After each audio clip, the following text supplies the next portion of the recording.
مادی دنیا 40۔ میں نے کچھ عرصہ پہلے ایک خبر پڑھی تھی جس پر مختصرہ بات کرنا چاہتا تھا۔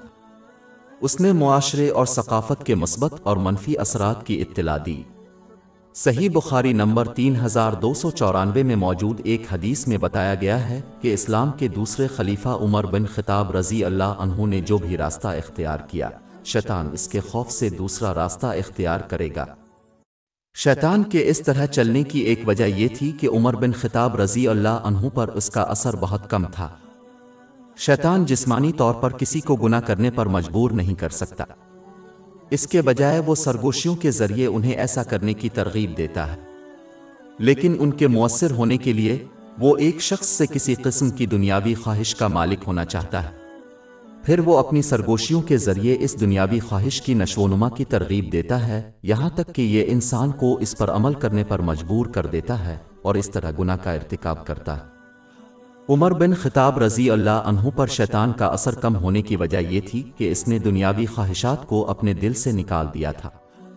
اس کی صرف خواہشات اللہ تعالیٰ کو راضی کرنے سے وابستہ تھیں۔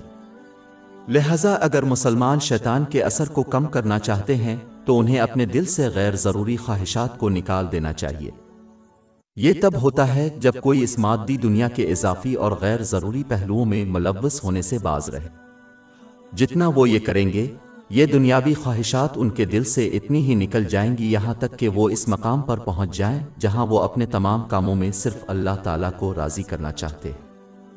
شیطان اس شخص سے بھاگ جائے گا کیونکہ وہ جانتا ہے کہ اس کا ان پر بہت کم اثر پڑے گا، لیکن اس مادی دنیا کے غیر ضروری پہلوؤں میں جتنا زیادہ مشغول ہوگا، اتنی ہی زیادہ دنیاوی خواہشات کے مالک ہوں گے اور اس لیے شیطان کا ان پر اتنا ہی اثر ہوگا۔